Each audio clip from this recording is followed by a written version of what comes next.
Om Gyantimanandasya Gananjala Shlakaya Chakshur Unminitam Yena Tasmai Shri Gurave Namaha Nama Om Vishnuvadaya Radhikaya Priyatmane Shri Srimad Bhaktivedanta Narayani Namni Nama Om Vishnuvadaya Krishna Prasthai Bhutale Srimati Bhaktivedanta Swamini Namani Namaste Saraswati Devi Gauravani Pracharini Nirvishesha Shunyavadi Paskacha Deshatarane Jai Shri Krishna Chaitanya Prabhu Nityananda Shri Advaita Gadadhar Shivasadi Gaura Bhaktivinoda Vansha Kalpatarubhyas Cha Kripa Sindhu Vyeva Cha Patitanam Pavanebhyo Vaishnavi Namo Namaha. Welcome everybody um, to class 9, just 3 to go after today. um, so just a couple of kind of additions. So along with internal family systems, along with feel towards, there's another way to unblend or help someone unblend from a part. You can ask, would you feel better coming, out of my body? Or you can guide someone to ask. And sitting in front or near or, in the person's lap, you can use your breath or guide the person to use their breath to help the part come out of the body. So, then the conversation continues. So with brain spotting and also IFS, you may ask the person, what their disturbing thought is. You can ask what emotions that triggers. You can ask about somatic sensations in the body, like with the brain spotting, tend to do it in that order. There's other options, like if someone has hypoarousal, like shut down, depressed, numb, you may shift this and you might help them access by starting with body sensations. So some flexibility there. So today we're going to start with a meditation based on Dick Schwartz to find trailheads for IFS parts work and increase presence. And then after that, we'll do the demo. So notice your body. Take a couple of deep breaths, noticing your body.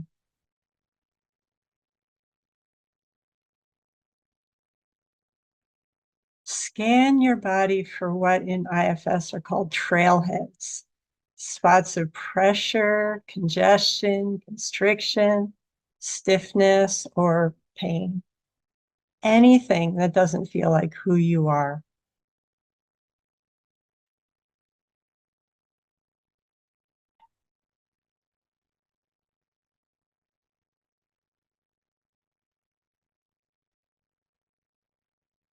Pick one.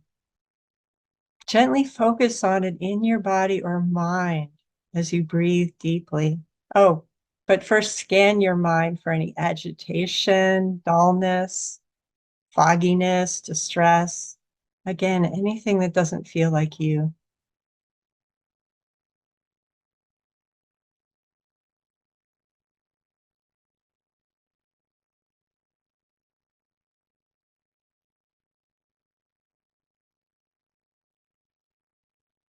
Pick one, gently focus on it in your body or mind as you breathe deeply, as you continue to breathe deeply.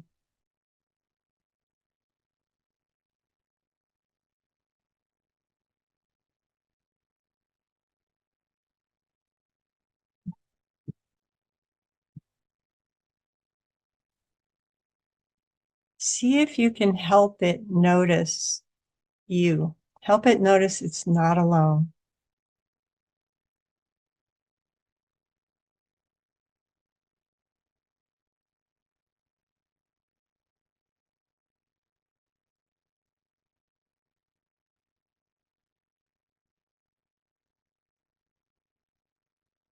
If it's possible, send a loving bhakti energy to that place in your body or mind.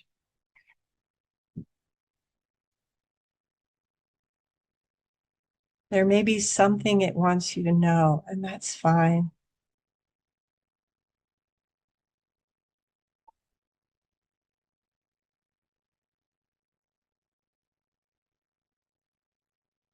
At this point, the purpose is to let that part of you know that it's not alone and that you and your love are with it, or she or he.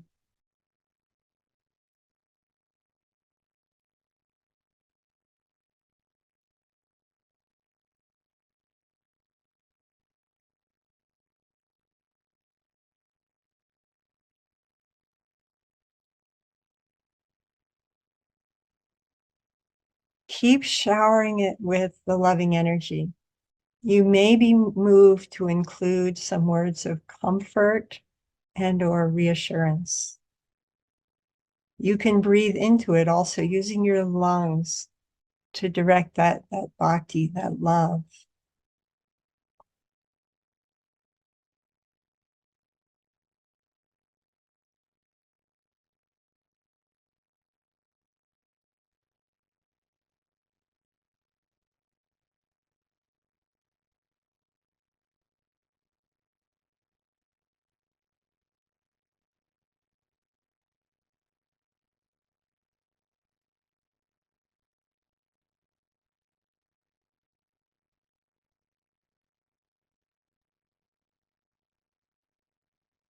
You're letting the part know it's not alone and that it's loved and that it can relax. It can feel more safe because it can trust you are there with love for the part.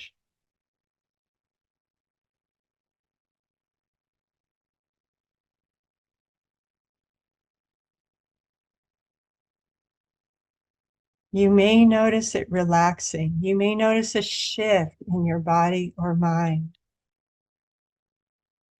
If it doesn't shift, that's fine. It just means that it may need more attention at another time.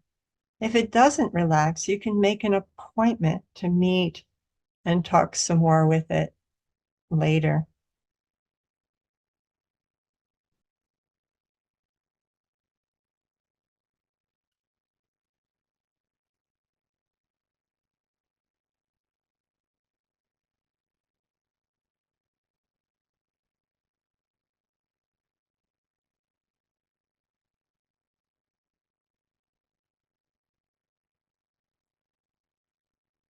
Now move to another trailhead for another part. Again, breathing loving energy and maybe words of comfort, reassurance until you sense a shift, or if not, may make an appointment.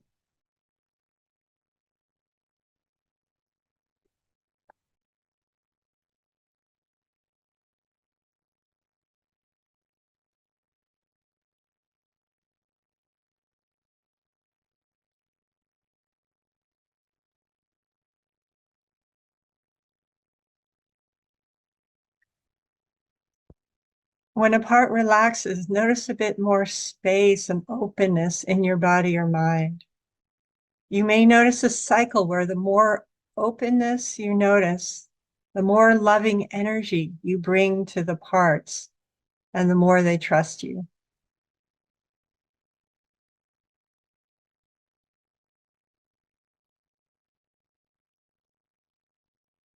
Now you may feel increasingly present in your body.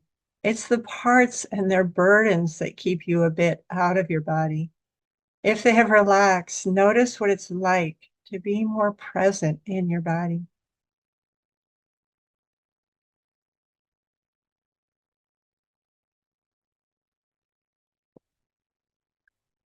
Get to know what this is like so you can notice when you are not embodied. Then you are aware you may go to the parts and help them relax and trust. Give them some love, some compassion.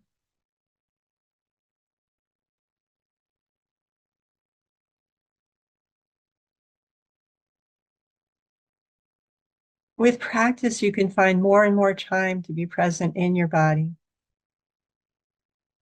When the time feels right, begin to shift focus from within to outside.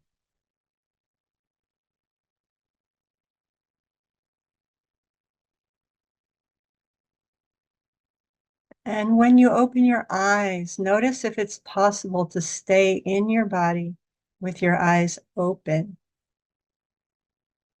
Let your parts know it's safe to let you lead, even when your focus is outside.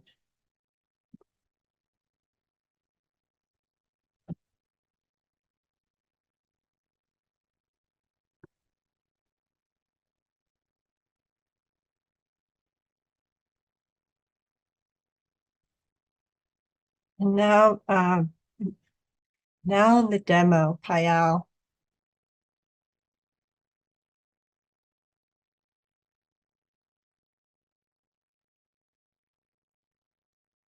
Welcome, Payal. Thank you. Hi, Krishna. So I have an idea. What would you like to focus on today? Um, it's funny, your meditation was quite fitting, but I want to focus on this feeling that I get. Like sometimes I think like when I'm like with community, like feeling not confident, feeling like not not feeling in belonging at times. Mhm. So like if I don't feel like I belong, I don't feel like confident within myself if I don't feel like other people all like me. It's like, oh, I don't feel, yeah, I feel like I need to be part of the group in order for me to feel comfortable. And if I don't resonate or it seems like someone doesn't like me, um, I can I can see myself feeling like, oh, I don't belong, and I notice that I get triggered. Mm. Maybe just go inside and see if you locate a part connected to this issue, a part who maybe feels like she doesn't belong, maybe gets triggered in groups where she doesn't feel that sense of belonging.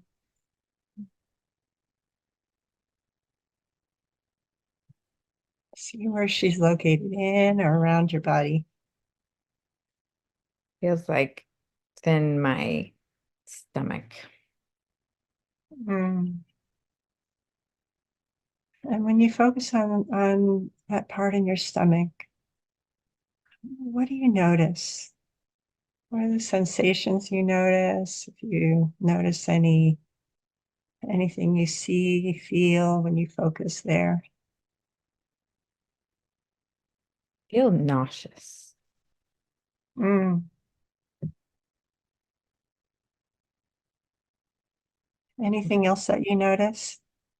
Yes, I feel like nauseous. I feel sad.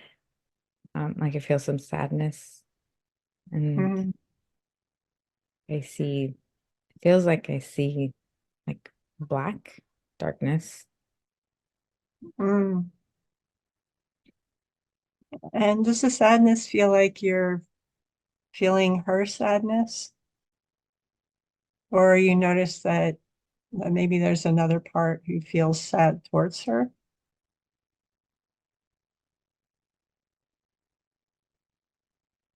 No, yeah, it's her sadness. Mm.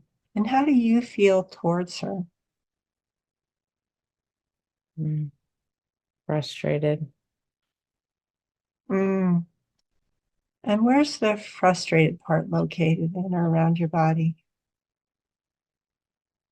It's like my jaw. I feel like a Mm. tightness in my jaw. Mm. And as you focus on that tightness in your jaw, do you get a sense that there's anything it wants you to know or the part there wants you to know?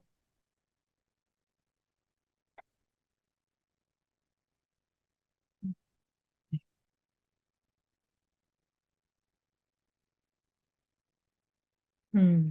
I don't sense anything. I just feel like a lot of tightness all around here. I didn't know you get its frustration.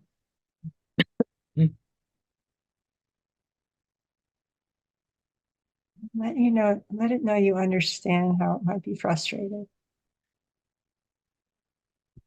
Mm. Yeah. No, it seemed to relax. I noticed like way less tension. Mm. And if you feel to ask again, is there anything it wants you to know? Or if not, is it willing to kind of relax and ease back and give some space while you give attention to the other part? Reassure it it'll be welcome back after the session that we do. I feel like it's saying like we just want to be seen. We just want to be seen. Let it know you get it.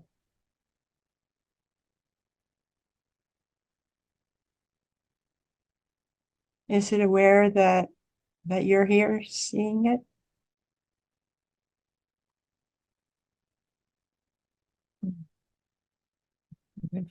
What came up was a no. Mm. And maybe like we did in that meditation, just send it some loving energy, some compassion, and just kind of see what its response is. See if it notices your presence, your loving energy, your bhakti. You said to send it compassion is like a sense of peace. Mm. And are you feeling that peaceful compassion towards it? Mhm. Go ahead and send that. And if you want, you can breathe into your jaw, breathe that peace and compassion into your jaw.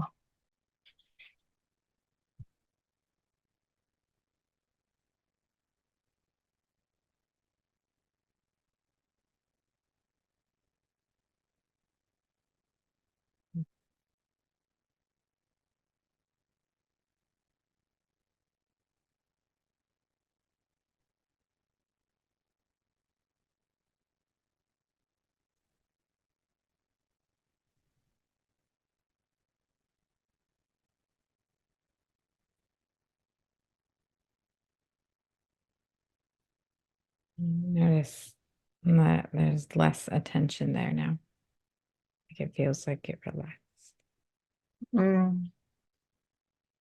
And ask it if it wants to be in another room or give some space, or would it like to be in a gallery so it can watch as you give attention to the other part? What would this part like?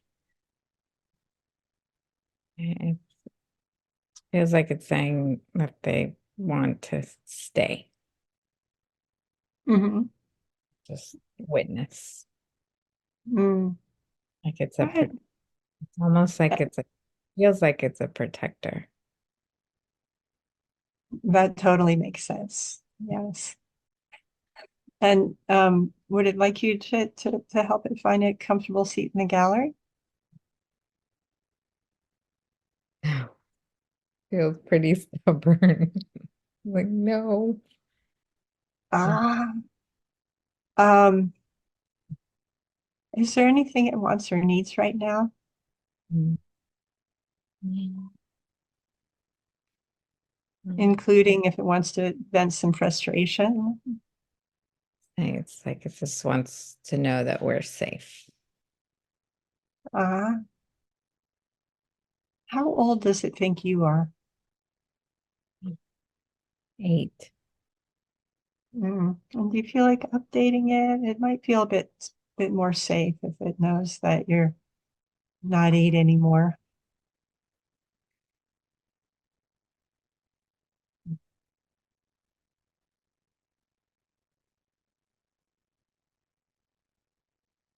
And now they're more content. And Mm, it feels more like, okay, we get that you have this. and they're willing to go into a gallery. Ah, sounds like more than one part. They.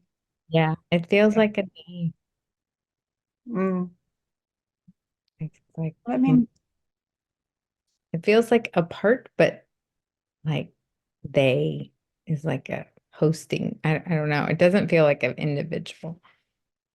yeah, there can be, this is good. There can be clusters of parts. Parts can sometimes have parts. Mm. Let me know when it's in a comfortable seat in the gallery, or they are in a comfortable seat in the gallery. Okay. They're there. Mm. And now focus your attention back on that place in your belly.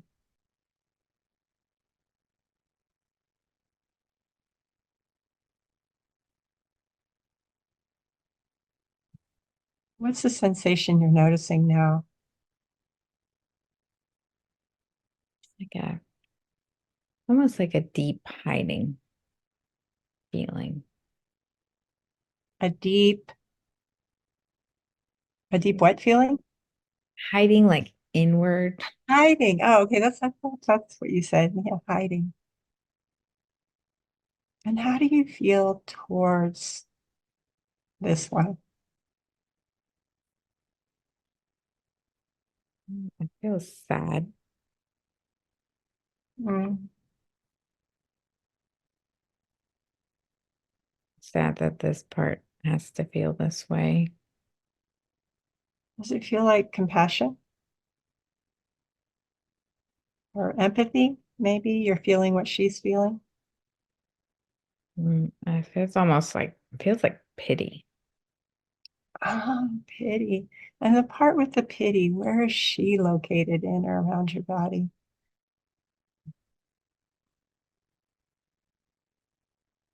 It's like this part like next to and it's like almost not my jaw, but like right here. I just like Mm-hmm. sparked with pain. Mm. And is she willing to relax and ease back and give some space? Will you give some attention to the other part, or would she like some attention right now? She actually said she'd be up for sitting back. Mm. In the gallery, or would she like to go to another room? Or She wants to go to her own room. mm. So go ahead and um, she has a room to go, or is that something you can co-create with her Agree with her. so she knows where she'd like to go? Okay. And now that she's giving space, how do you feel towards this part in your belly? Hmm. I feel like I can see. Yeah, I feel like I can actually see her now. Mm. There's And go ahead. feels like a little girl curled up in a ball. Mm. Is she aware of your attention and your presence?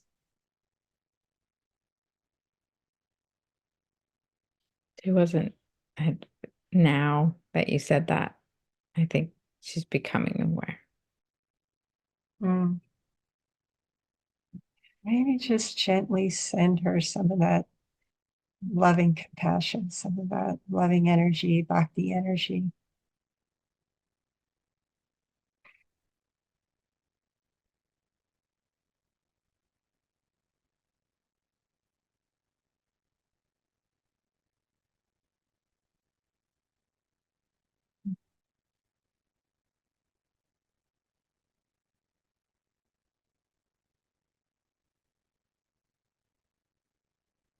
And see how she responds. How is she responding?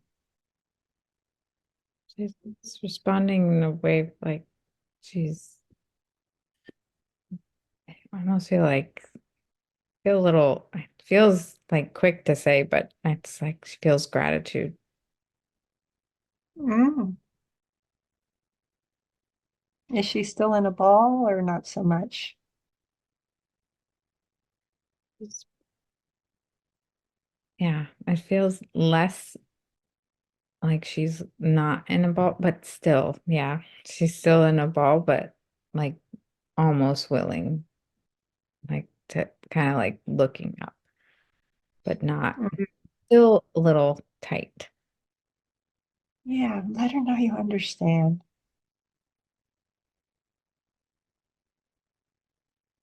I Ask felt her what she wants or needs from you right now. that she feels it feels like she wants me to pull her close. Mm. And would you like to? Yeah, like to keep her close. Uh, Mm. there's a part of me that I was like, oh, I felt a little bit of resistance initially when you said, would you like to? It was felt a little bit of like a little bit of fear. Yeah. And the part with the fear, is there anything she wants you to know, her fear, her concern? Hmm.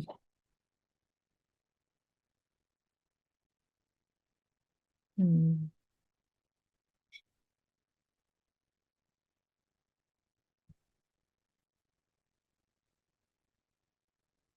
Scared that I wouldn't be okay. Mm. Let her know you appreciate that. And maybe just tell her your age, see if that makes a difference for her.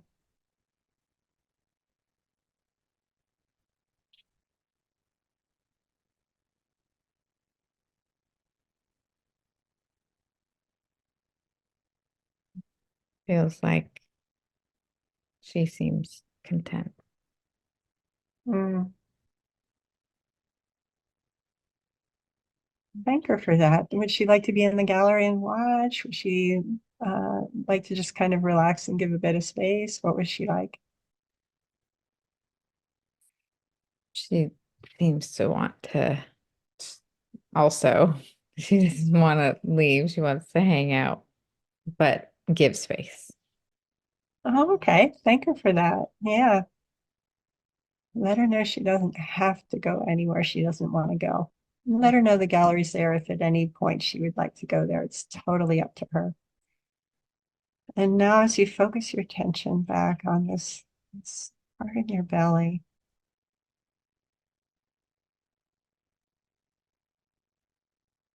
how do you notice feeling towards her now? I feel a little bit more of a closeness, like a willingness to be closer. Mm. And are you pulling her closer or is she coming closer? Feels like she's coming closer, feels like moving from my stomach upward. Mm. Ask her if she might feel more comfortable coming out of your body and being in your lap, or would she like to stay in your body and upward where she's been moving? Where would she like to be? He wants to be close to my heart Mm, beautiful. in my body. Mm.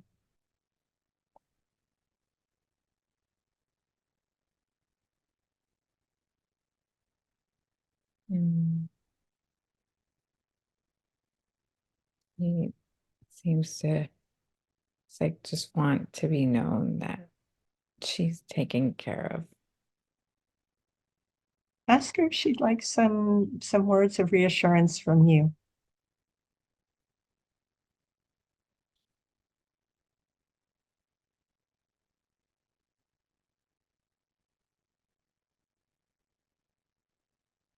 Trying to figure out, it doesn't seem like she wants words of reassurance. Um, Hmm. feels like she wants something else. I'm not able to right now. Like, I feel like I'm not understanding. Oh, and there's nothing you need to understand. Maybe just ask her, what would you like right now?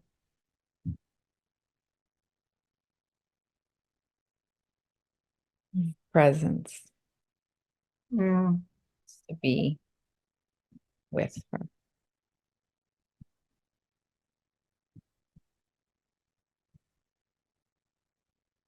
let's go ahead and be present with her and see what that's like and notice how she responds.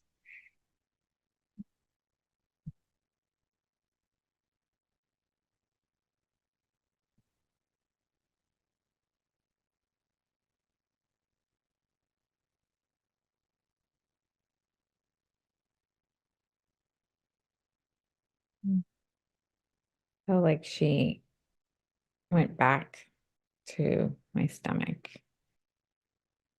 Mm, and like way less it's like she got smaller.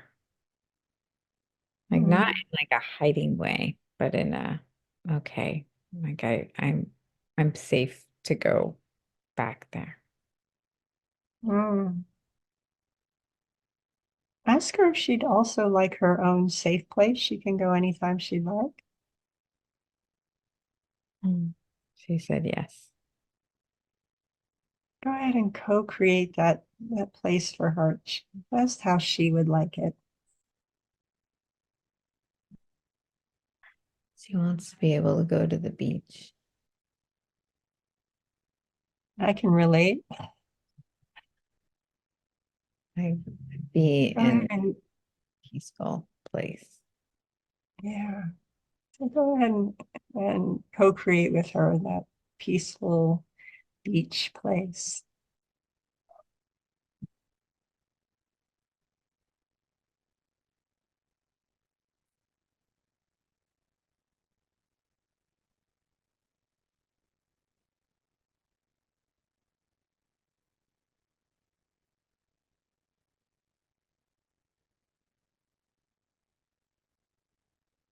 He seems content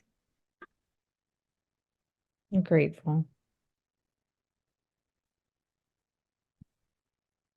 Ask her if she feels like she belongs. Does she feel a sense of belonging or belongingness Mm.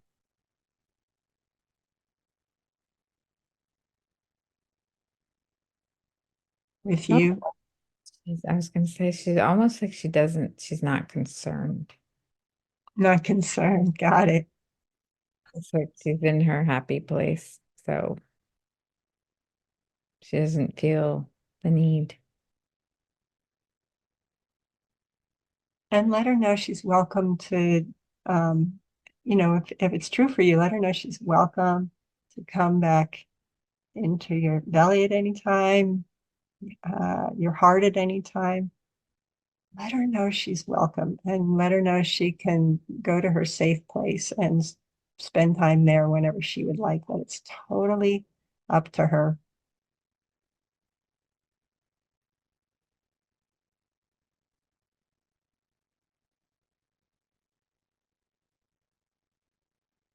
Mm. And sense some resistance to, I don't know if there's, yeah, a part. It's like when you said let her know she's welcome back. There is a part of me that feels resistant to that. Like I was happy that she was content. That Ah, okay, well, she's happy. We're happy she's content, but we don't need her to come back. um, ask that part if that part is aware of the impact of kind of pushing her away. Or is that the we part? Is that the jaw part that spoke up? The cluster of parts? Think so. Mm. Are they aware of the impact of pushing her away? on her sense of belonging, maybe her comfort? Are they aware of any impact? Mm-mm. Would they like some help from you to be aware of the impact? Seems like it, yeah. Go ahead and let them know what you notice is the impact of them pushing her away, maybe not wanting her back. Mm.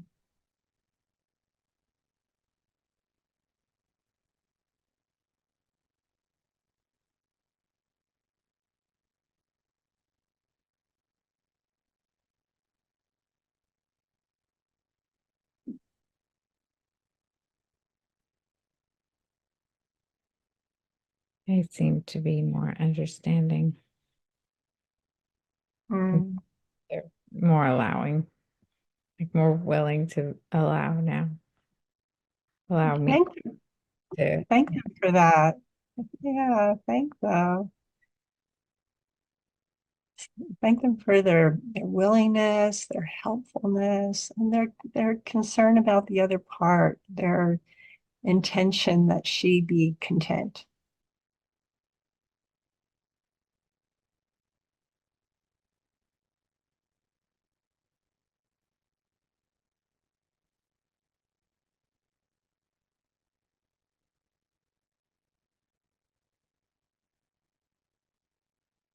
And ask them if they would like you to check in with them every so often.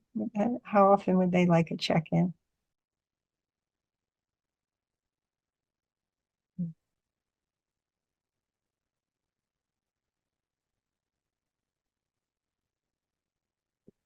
Once a week or maybe And more. how, how will they let you know if they'd like some extra attention? Mm. A signal, or will they say something? A It little tap. Sometimes parts like to tap a little. seemed like a signal,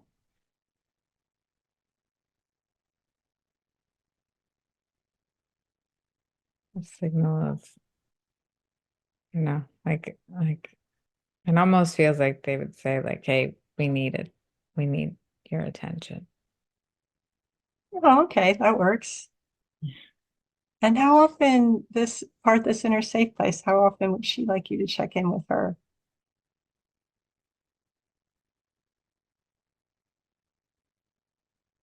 Mm.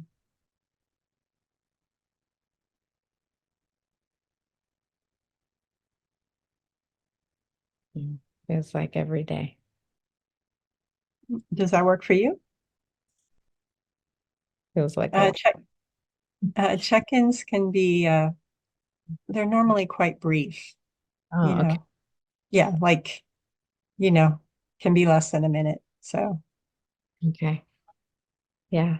That that could work for me.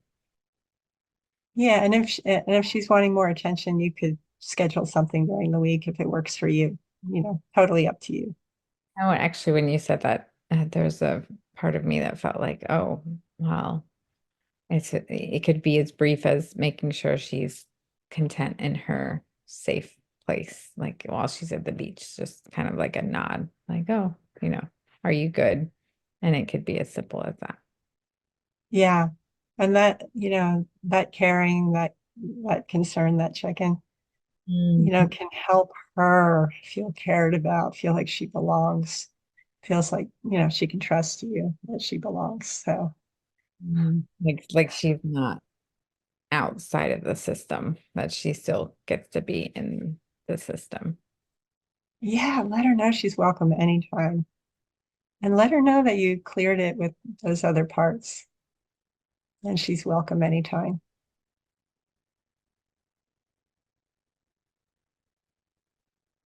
Mm.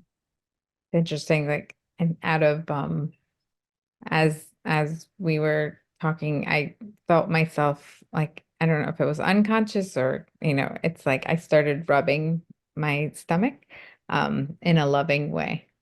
Oh, wow, beautiful. It was just like as you were saying, like, I can let her know these things, it became like this natural. So this is how I can check in. Sweet. Mhm. It feels sweet. Go ahead and welcome back any other parts who gave space and just thank all your parts.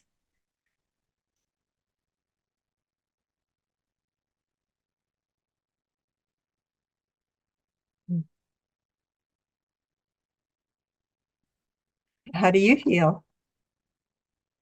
Um, I feel it feels very interesting to notice all these. Mm, I feel a lot more understanding. I did not realize that there was this part of me that just really wanted to be seen, and to feel seen by me. And just like noticing that there's parts, like, and just really looking within, like, that parts of that, I feel way more peaceful, and mm, less fear, a lot less fear. I think I tend to, that was my tendency around it. Um, and also amazed by all the parts that are running like running this ship. I didn't expect that many. Like each time, with kind of like the guard or the protection, I didn't expect that there was, like hearing about the systems, but then experiencing it was surprising. Like, oh yeah, mm, is that part, the frustration, and they're just there to protect versus, and just how much I could feel that connectedness to it. mm. Yeah, and we didn't do any conscious unburdening. And yet, just by that little bit of updating, by by you just focusing some love and a little bit of attention on that part, she had quite a healing today. That's what it really, and that was definitely how I felt as well. It felt so peaceful to see her in at the beach. It was just Mm, very clear, like she wanted to know that she was at peace versus mm, like in that ball. And it was just very clear that that's where she's meant to be, versus where she had been. So yes, mm. quite a healing. Thank you. So Beautiful. thank you so Thank much. you again. Beautiful. And that's our session for today. So I'm just going to say just a bit about belonging, and then we'll get into some ancestral unburdening, and if we have time, meditation, where you can all do some ancestral unburdening if you'd like. So belonging is, uh, some people have studied belongings, have divided into four: connectedness, participation, identification, and congruence. So, and they've actually developed a very brief four-item scale, the challenge sense of belonging scale. So the first item is I feel disconnected from those around me. Second, I don't feel that I participate with anyone or any group. Three, I am troubled by a feeling I have no place in this world. And for a devotee, that would be discerning between I am troubled by a feeling I have no place in this world and the devotional, I don't really belong in this world. So the fourth one, I feel torn between worlds. Um, so I think that's probably something quite a few devotees can relate to. I feel torn between worlds. So that's one of the four items on that challenge sense of belonging scale. So now I'm going to talk a little bit about ancestral unburdening. Um, Research has found emotional burdens can be contagious and can be inherited. In family systems, we talk about intergenerational transmission processes. Dick Schwartz also attended to this with an IFS ancestral protocol, for unburdening. When working with a vulnerable part or an exile, and the part has some painful burdens, if you'd like, you can ask or guide someone to ask their part, how much of your pain feels like yours from what you've been through, and how much is something you picked up from mom, dad, you know, picked up an ancestral burden from mom or dad or both or someone else, perhaps in the family. Um, so if there is an ancestral burden, there's an IFS visualization for unburdening, where you guide the part to see their mom or dad. They pick one, maybe the one that feels like uh, has they have the most burden from, or can start with the other one if their part would prefer. And behind her or him, you can see. Uh, I'll go with her for this, parents and their parents, all the way back to a bright light, kind of like the Brahmajyoti. The part then unburdens the part's inherited pain into.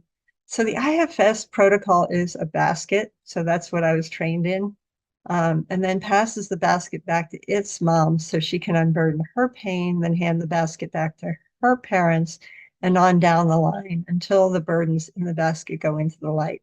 So, everyone in that line has the opportunity to unburden their pain. It's like, unburdening an ancestral line. In practice, I kept running into parts who felt like a basket was too small for their burdens. And I get it. So I began giving choices. So we're deviating a little bit from standard IFS protocol. Um, Basket or wheelbarrow or trash truck or train or barge in a canal. The nice thing about a barge in a canal is that it's lower than where the part is standing. So the part can kind of drop burdens into the barge, which can seem easier, particularly if the part perceives the burdens as heavy, too heavy to lift and haul around in a basket or lift up into a truck or a train or something. Then the barge moves automatically, if it's a barge, down the canal in front of the various ancestors. It's rare, but occasionally the part will say the barge is full. If that happens, let them know that the barge will just speed down the canal into the light and another barge will appear in front of the part or ancestor, where the full barge was. So it'll just pick it right up and keep going. I try to limit choices to 2 or 3 and be flexible if the part wants to use something else, as long as it's something that can move down the line of ancestors. I've experienced a part saying, I want to put it in the ocean. And then, we explain that it needs, it needs to be something that can move down the line of ancestors. The part then said okay to that.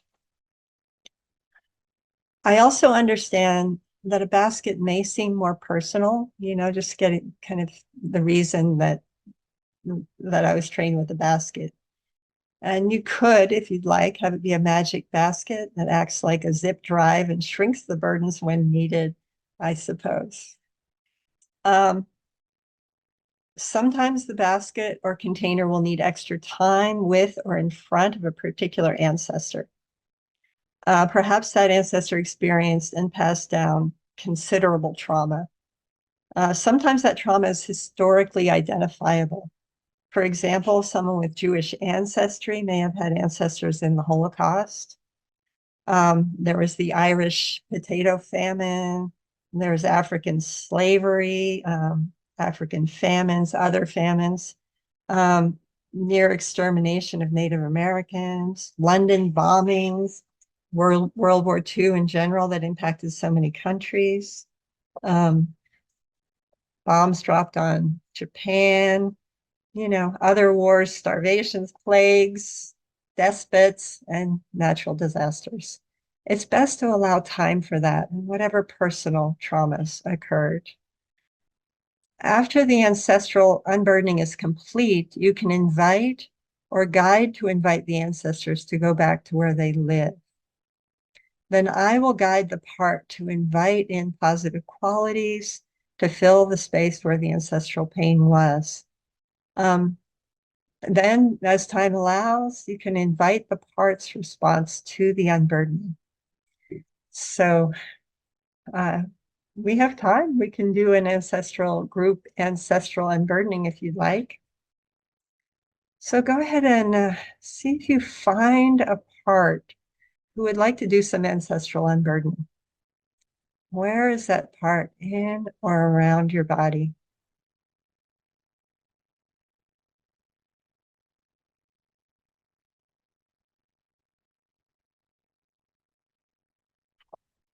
If a protector surfaces, if you're not finding a part in the protector surfaces, thank the protector for its helpfulness and ask the protector if it would be willing to relax and give some space.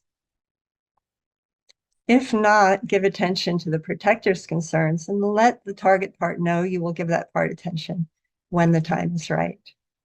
So kind of make an appointment for a little ancestral unburdening.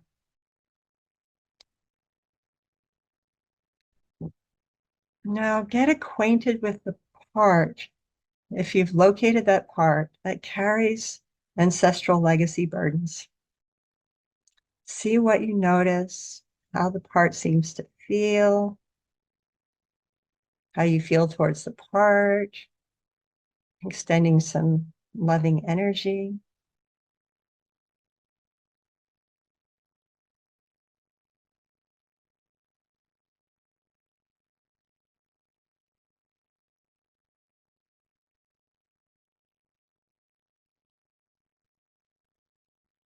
Ask, just double check, ask the part if it would like to do some ancestral unburdening.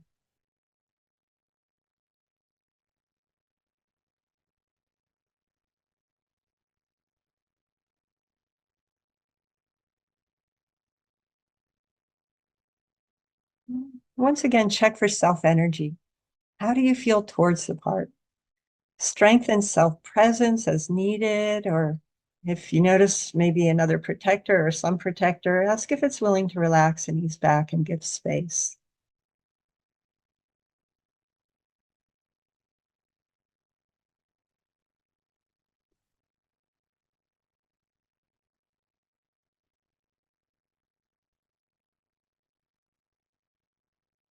If you'd like, you can ask the part to share how much of his or her pain seems ancestral. If a part's really young, I can provide a visualization of a pie or a pizza or something with 10 pieces. How much? I know older parts, we might be more familiar with fractions, percentages, that sort of thing.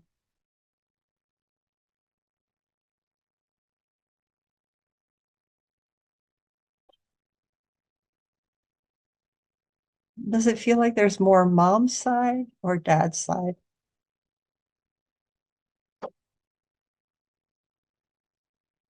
Which parent's part would the part like to unburden?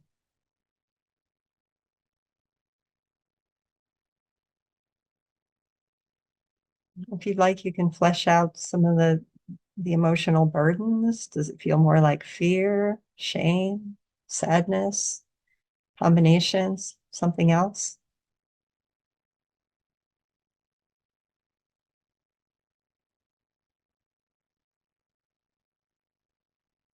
Ask the part if it would like to unburden with a basket or a barge on a canal.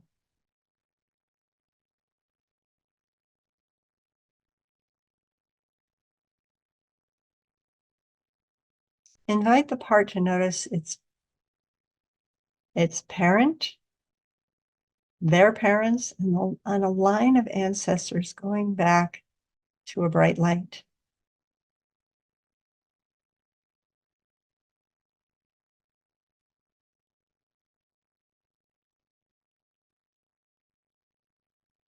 Invite the part to notice or visualize the barge and canal running alongside the line of ancestors. Or invite the part to notice the basket ready for unburdening.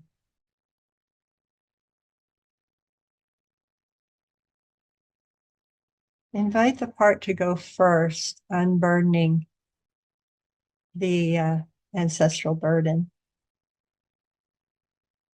and let you know when the part feels complete.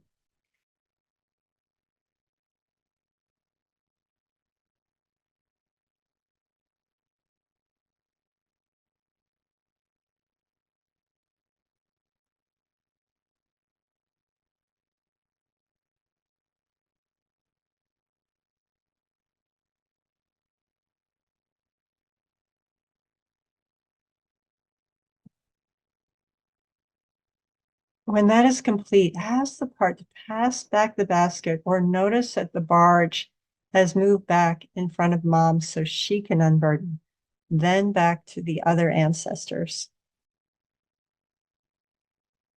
Pausing at any ancestor who would like to do some unburdening.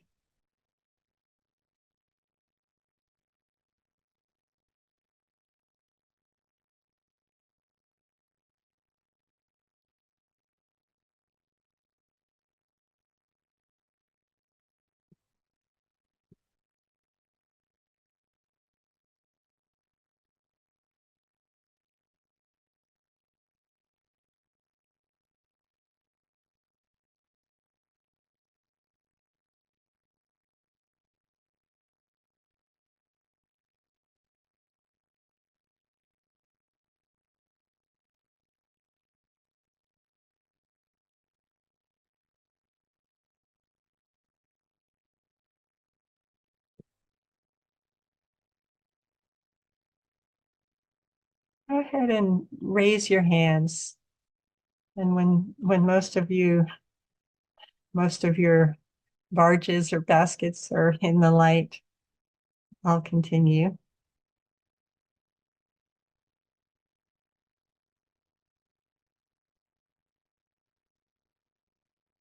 You can raise your virtual hand or your physical hand.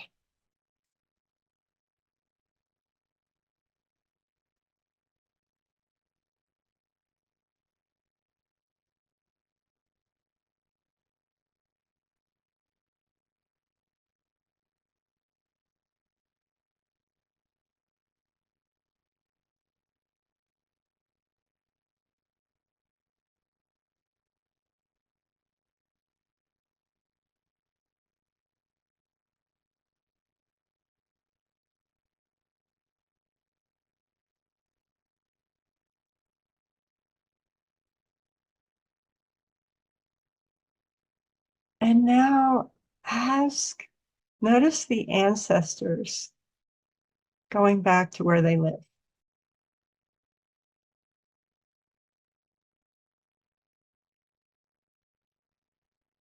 Until there's just that original part. Ask the part what positive qualities the part would like to invite in to fill the space where the ancestral pain was. You know, if it's sorrow, it might be some sort of happiness or joy. Fear, anxiety might be some sort of peace, confidence, trust, faith. And ask the part what qualities the part would like to invite in.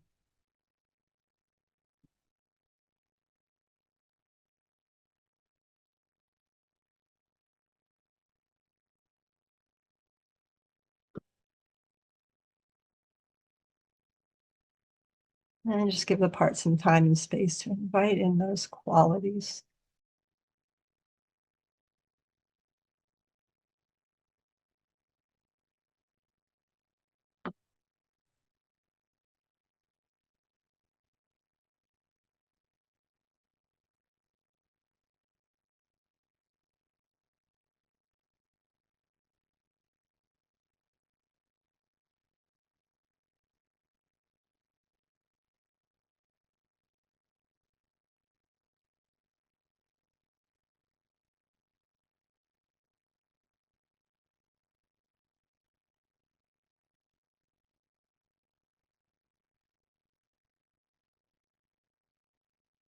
That's the part if he or she or it would like some check-ins, and if so, how often? And then, see if what the part proposes works for you.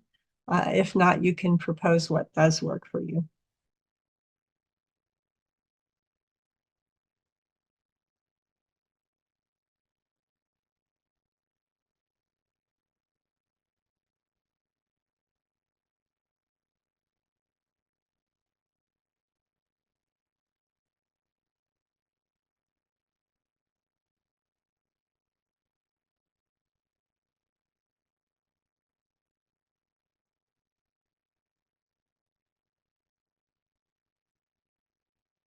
And that's the IFS for today.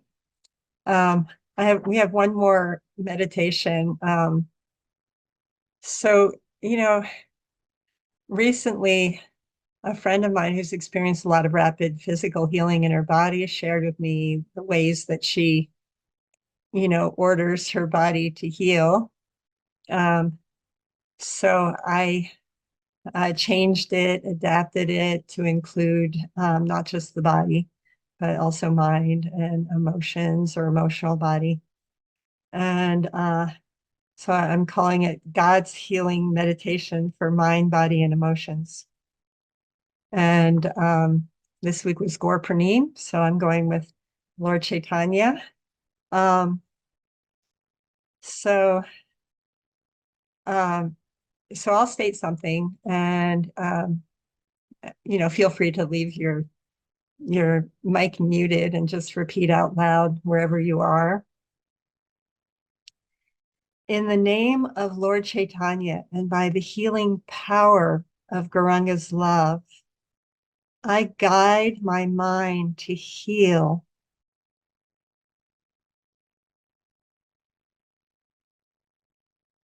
and generate uplifting, auspicious thoughts.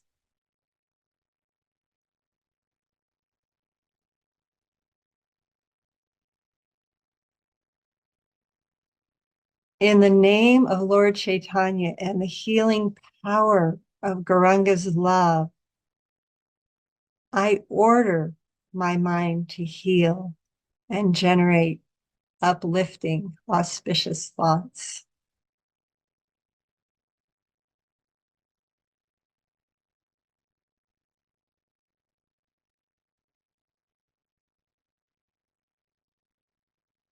In the name of Lord Chaitanya and the healing power of Gauranga's love, I demand my mind to heal and generate uplifting, auspicious thoughts.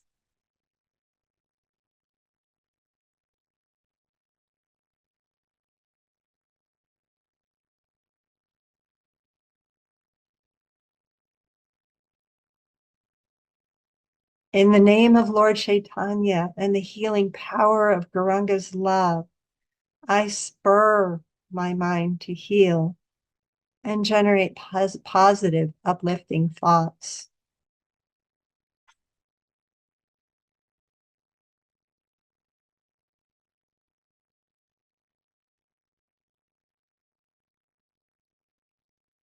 And now, body. In the name of Lord Chaitanya and by the healing power of Gauranga's love, I guide my body to heal.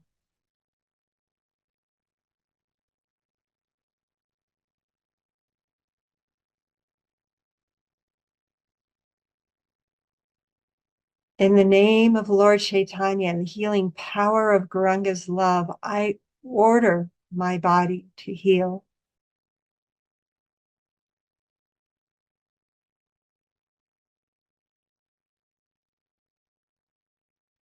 In the name of Lord Chaitanya and the healing power of Gauranga's love, I demand my body to heal.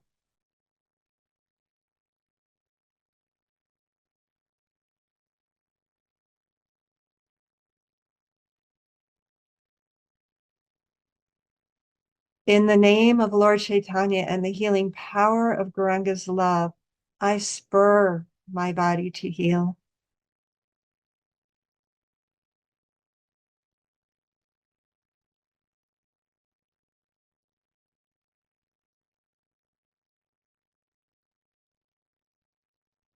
In the name of Lord Chaitanya, now emotions. In the name of Lord Chaitanya and by the healing power of Gauranga's love, I guide my emotions to heal.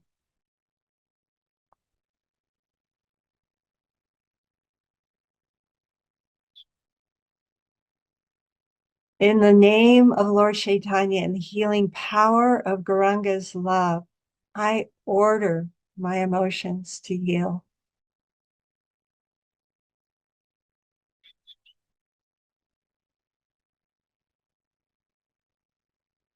In the name of Lord Chaitanya and the healing power of Gauranga's love, I demand my emotions to heal.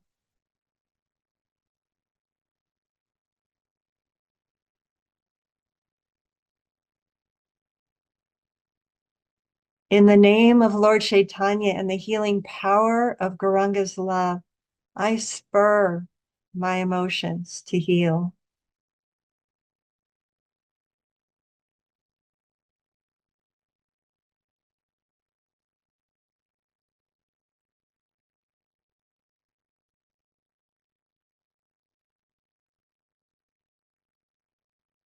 So G for guide, O for order, D for demand, S for spur, gods.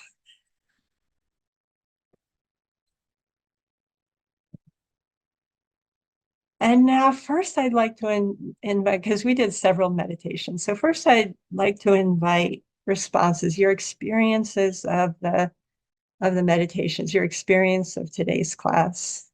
And then after that, I'll invite questions.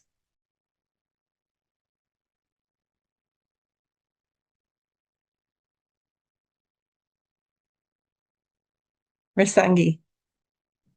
I couldn't. Oh, there's the reactions. Sorry. Well, it is so interesting because I'm Jewish and I've been Jewish my whole life. And I haven't really paid much attention to all of the stuff that's happened to the Jews. I've been kind of maybe spiritually bypassing it or whatever. But I did this time. And I did focus, it was in my womb, of all places. And I was able to focus on the grief that my people, my body's people, my ancestors experienced. And it brought tears to my eyes. I've never allowed myself to really identify with that or them so much. But obviously, it's affected me.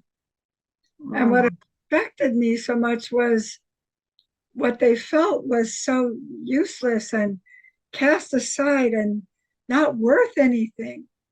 I mean, the Jews were being exterminated because they were seen as useless and bad parts of society in Germany by Hitler. So, I was born in 47, not too long after all of that came out. My grandmother lost her whole village in that incident, in the Holocaust. Her sisters and other relatives, but I've never allowed myself to tune into it before. But I did, and putting their burdens on the barge was really powerful and freeing. Even my grandma, Yetta, who's been gone a long time, had her put her burdens on the barge and then send it back. That was a really far out experience. It feels like we're sort of controlled by things we don't pay attention to. If we don't give voice to different things that happen, they have an effect on us. But once we are able to give them time, like you gave for Paula today, Payal, like she gave her parts time and energy, she was able to become free from them. They've Mm. kind of loosened up, everything loosened up. So that's kind of what it feels like for me. My Jewishness, I've never paid much attention, but that was a great exercise today. Oh, thank you. Thank you for sharing that. Thank you for doing that. And so insightful, and the top trauma experts, they say it's the avoidance that causes more problems than whatever it is that happened with us, with our ancestors. I know. What Like you were happened, saying, the not giving it attention. And then well, once the attention is there, the healing can happen. and what happened to us doesn't mean we're cursed and damned forever. If we can look at it, we don't want to look back and stay there. We want to glance back and we want to help it to heal and loosen up the grip. We don't want to get stuck in wallowing and past stuff. That's not productive. But if we can look back with tools that will Mm, free us from their grip, we can go on and live very more productive, happy, peaceful lives. Thank you. definitely. And the expansion brain spotting, the IFS, these are not wallowing therapies. Padmavati. All right. Well, first of all, I just wanted to say thank you, Payal, for that beautiful, vulnerable sharing that you did of your internal family systems. For me, the ancestral burden exercise was really profound. And at first I thought maybe it was in my head, like a headache, but then I suddenly was feeling my neck and my shoulders and then my back, like that I was like holding a bunch of stuff there and like this burden on my back. And then I was suddenly struck with this really profound grief and I suddenly remembered my mother having lost a child when she was pregnant with me. Actually, she lost her 3-year-old son when I was in her womb, and somehow suddenly that memory or that incident came to my mind, and I was feeling this really, really profound grief. And a part of me didn't want to like let that go, like to like move on from it. I was like holding on, like I had to like carry that burden for her. Um, but then as I did, as I was, trying to release that burden. And later on, I was stepping into, and also not just that grief, but just the grief of all of my ancestors. It was this feeling of like needing to hold on to all of that. And so I was feeling some resistance to letting it go. But as I was working on that, I was bringing in, what came to me to fill that space was relaxation and love. And so I was trying to release the grief and to bring in relaxation and love. You bring in a really good point. I'm so glad you mentioned this. And my oversight that I didn't mention it before the ancestral is, sometimes parts um, are reluctant to release a burden because for them, that's a way of honoring the ancestor. And for you, it was your mom. So especially that might happen more if it's a really close ancestor. Um, so so you can, in IFS, we actually don't really use the word resistance, but more like if a part has some reluctance about something, the part has the part's reasons. So kind of, attending to whatever's going on with the part. And some parts, this I have mentioned before, some parts feel like they are their burdens. They feel like they have this fear, maybe they'll cease to exist if they unburden something. Um, so, a little reassurance from self and, maybe even just, you know, asking the part if the part would like to honor, mom's pain in some other way, working something out, and, quite often parts like, "Oh, okay, yeah, but if a part really doesn't want to unburden something, then maybe just make an appointment for more attention, you know. No part has to give space. No part has to unburden. They'll unburden when they're ready.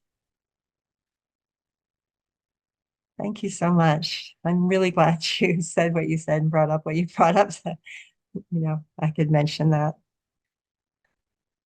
And now, any questions or any sharing from from past sessions? Any follow up that anyone would like to share?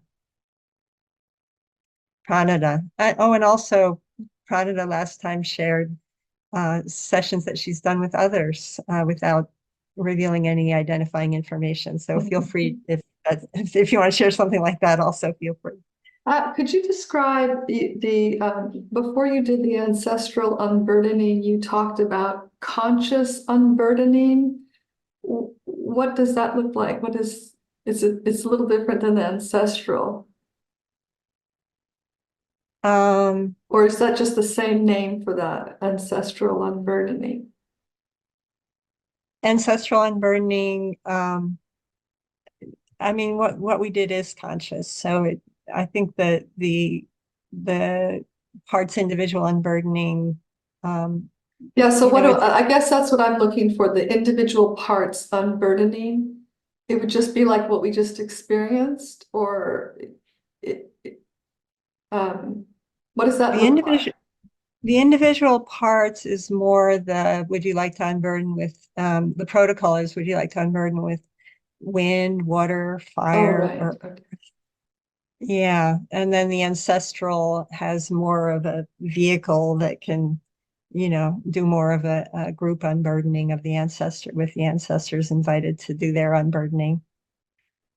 And when do you call for the unburdening with the part? Like what are you seeing in the part when you suggest an unburdening? Just some heaviness or something that they're not able to process or get through?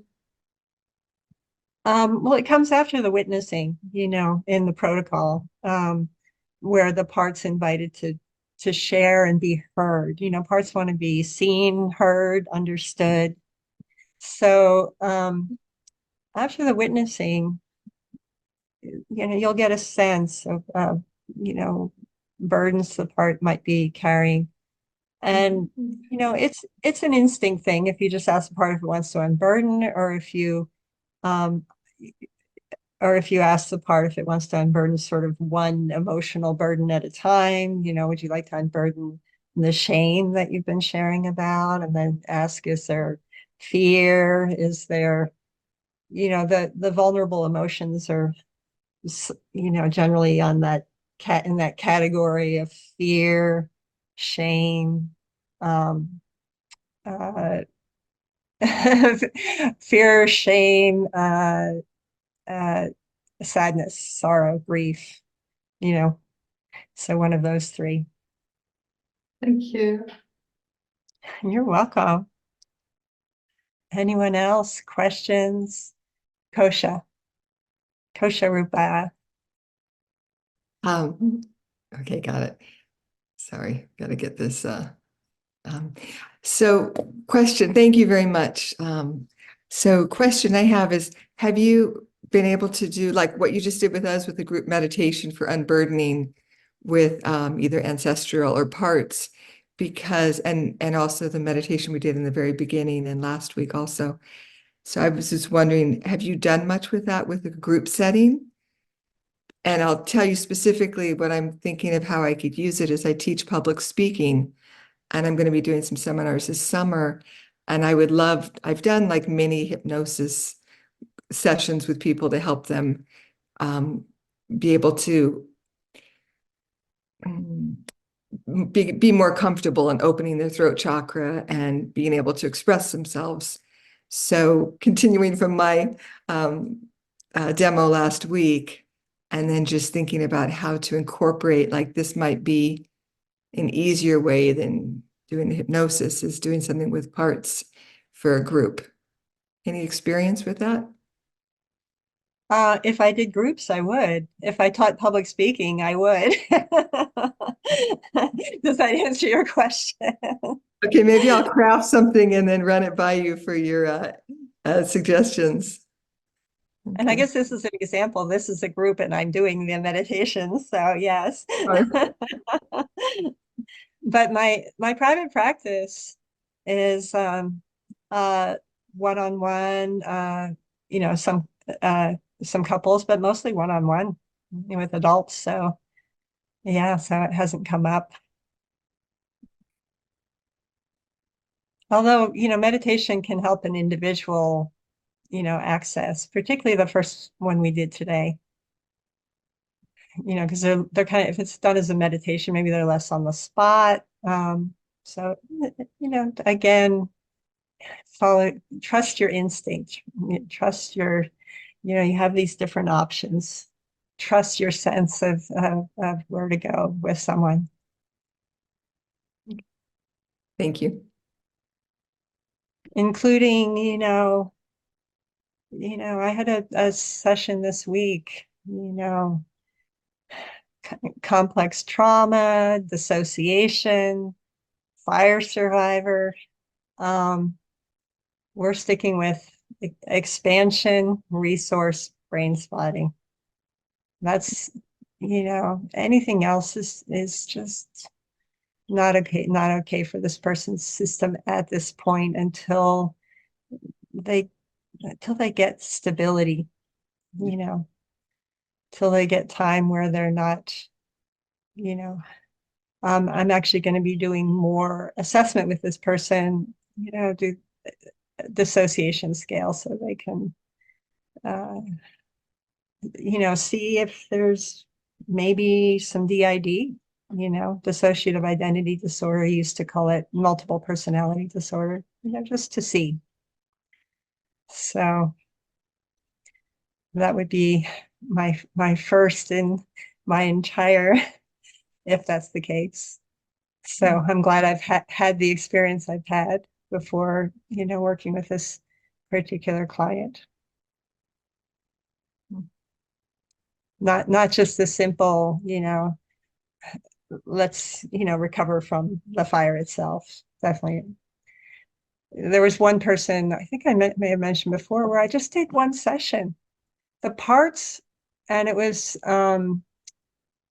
just a couple weeks after the fire, and the parts were stuck, 2 or 3 weeks ago. So this person who did not have anxiety, who did not have much of a trauma history, everyone has got some, but, went from being not scared, not anxious, loving her job, to scared of just about everything. And in one session, we just retrieved all those parts into the present. So for the parts, they were still in the fire. And that's where flashbacks can happen also. They were in the fire. Of course they were scared. Everything was scary. And then when they just came 2 weeks into the present, the fire's been put out, there's safety. That person was like, I'm good. I don't need another session. It was just one session. So that's not the norm, but that also is possible. So any other comments, questions, follow up to sessions?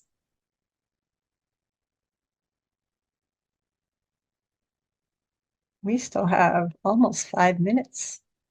Well, I was just going to say, I will share since last week that it was like, it's just been like the first time in my life that I'm not anxious about speaking or singing, that I just, and anytime I'm singing, I have my 5-year-old little girl sitting in my lap, and it's just, it's like this huge, like, like almost like amnesia. What was I carrying all these years with me?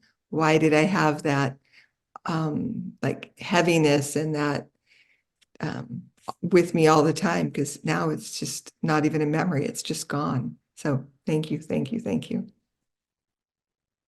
Thank you. You did it.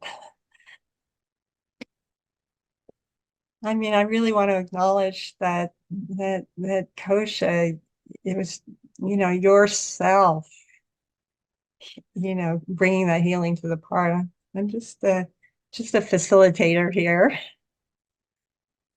Sarit. Yeah, I do want to share that I do feel the last couple of weeks more conscious also in my dealing of expressions and like I had just yesterday, no, today, this morning actually, exchange when I usually would hear something and just kind of like would keep quiet to it, and but I was really very fast noticing what's happening, noticing that it's not something how I feel about it, what I want to say, and I did speak up for that, and not just kind of what I usually do before is just kind of like not saying anything and just feeling whatever goes on, like whether after that kind of angry resentment um so I felt that I've been, and I had some more experience like that last couple of weeks of just responding, not just kind of kind of just being really catching it right on time, that this is not someone else is speaking, it has nothing to do with what I want and how I want, and saying that and speaking to that. So that was pretty powerful for me. And for this meditation, this time, the ancestor, I did feel there's a lot of, I got a little lost. I mean, I also was, I'm also quite a bit tired. So I kind of like, getting into a meditative state a little bit difficult for me, but I also felt a bit overwhelmed because there's different, quite a different ancestral, issues that goes on.